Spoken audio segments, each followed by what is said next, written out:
प्रिय दर्शकों, जय श्री कृष्णा, राधे राधे, जय श्री राम। मित्रों, आज की यह कहानी बहुत ही रोचक और ज्ञानवर्धक है।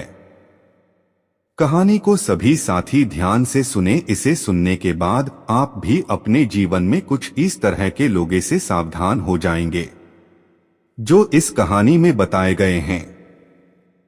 मित्रों, किसी जंगल में एक उल्लू रहता था। उसे दिन में कुछ दिखाई नहीं देता था, इसलिए वह दिन भर एक पेड़ पर अपने घोंसले में छिपकर रहता था। सिर्फ रात होने पर ही वह भोजन के लिए बाहर निकलता था। मित्रों, एक बार की बात है, गर्मियों का मौसम था।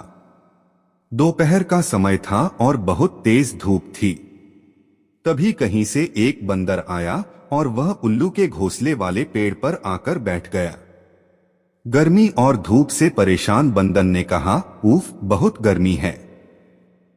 आकाश में सूर्य भी आग के किसी बड़े गोले की तरह चमक रहा है। मित्रों, बंदर की बात को उल्लू ने भी सुन लिया। उससे रहा नहीं गया और बीच में ही बोल पड़ा, यह तुम झूठ कह रहे हो। सूर्य नहीं, बल्कि अगर चंद्रमा के चमकने की बात कहते तो मैं इसे सच मान लेता। बंदर बोला, भला दिन में चंद्रमा कैसे चमक सकता है? वह तो रात में आचमता है और यह दिन का समय है, तो दिन में सूर्य ही चमकेगा। यही कारण है कि सूर्य की तेज रोशनी की वजह से बहुत ज्यादा गर्मी हो रही है।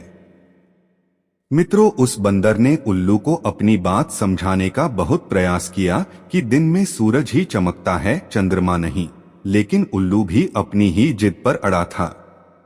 इसके बाद उल्लू ने कहा, चलो हम दोनों मेरे एक मित्र के पास चलते हैं, वही इसका निर्णय करेगा।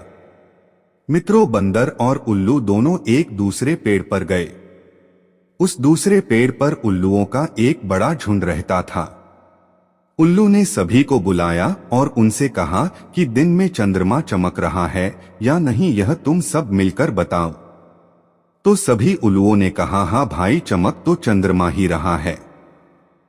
लेकिन बंदर ने भी अपनी बात को सिद्ध करने की कोशिश की कि चंद्रमा नहीं, सूर्य चमक रहा है। मित्रों, बंदर की बात सुनकर उल्लुओं का पूरा झुंड हंसने लगा। वह बंदर की बात का मजाक उड़ाने लगे।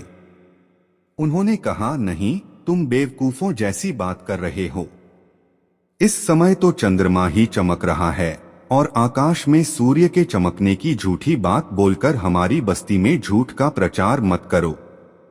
मित्रों, उल्लुओं के झुंड की बात सुनने के बाद भी बंदर अपनी ही बात पर अड़ा हुआ था, जिस देखकर सभी उल्लू गुस्सा हो गए और वे सारे के सारे बंदर को मारने के लिए उस पर झपट पड़े। दिन का समय था और उल्लुओं को कम दिखाई दे रहा था, इसी वजह से बंदर वहां से बचकर भाग निकलने में कामयाब हो गया और उसने अपनी जान बचाई। मित्रों, इस कहानी से हमें यह सीख मिलती है कि मूर्ख मनुष्य कभी भी विद्वानों की बात को सच नहीं मानता है। ऐसे मूर्ख लोग अपने बहुमत से सत्य को भी असत्य साबित कर सकते हैं।